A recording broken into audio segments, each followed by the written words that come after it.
O rei Carlos II da Espanha, filho do rei Filipe IV, estava muito enfermo em finais do século XVII.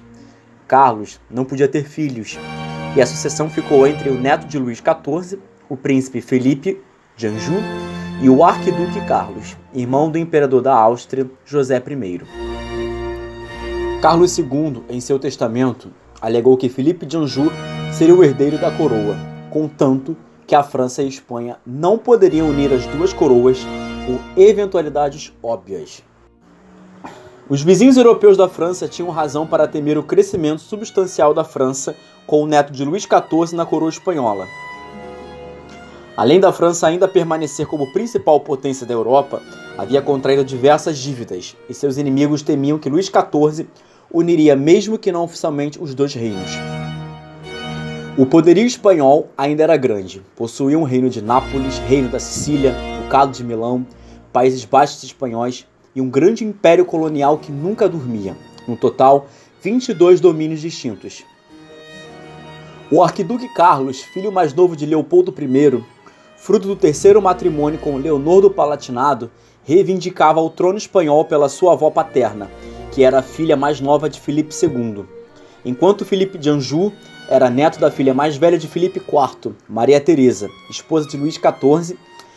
A posição francesa era superior, pois seu pretendente descendia da filha mais velha de Filipe III.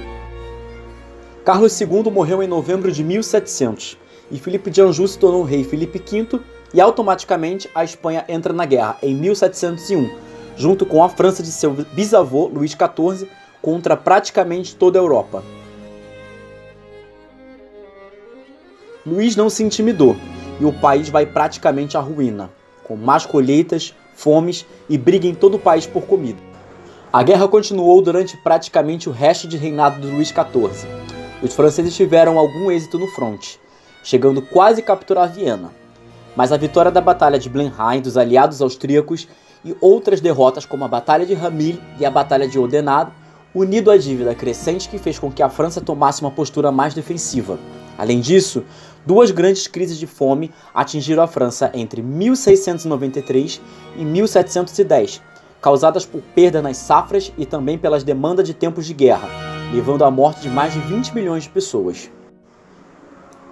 Com todo o caos que estava no país, Luís XIV, com seus 70 anos, continuava a embelezar o Palácio de Versalhes, a arrumar os jardins e a caçar todos os dias, esperando notícias de seus generais do fronte de guerra.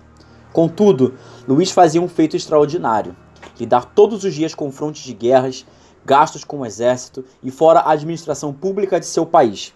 É um feito admirável para um homem idoso.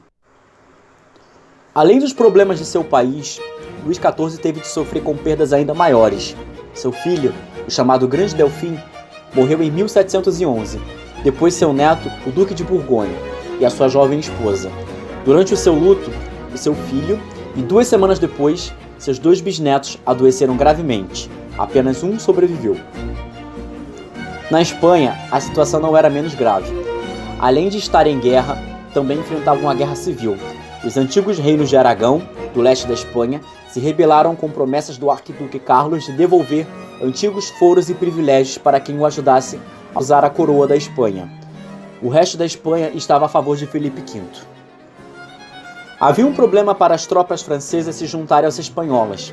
Era o reino de Aragão que havia se rebelado contra a Espanha, e foi ali precisamente em Almansa que ocorreu uma das vitórias mais memoráveis para a França e Espanha para abrir caminho para que os dois pudessem remanejar suas tropas.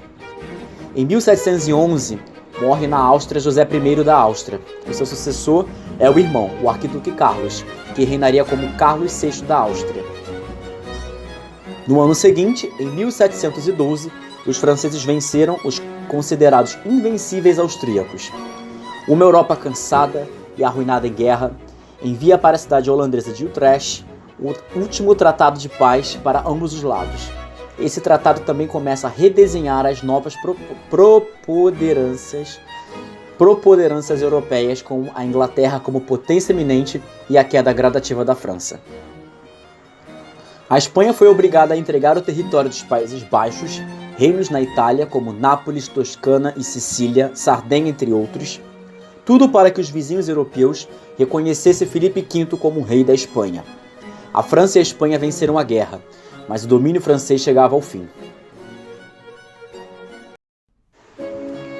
Olá, eu sou o Pablo Andrade e muito obrigado por ter assistido esse vídeo. Se gostou do canal, deixa seu like, se inscreve e até a próxima. Tchau, tchau!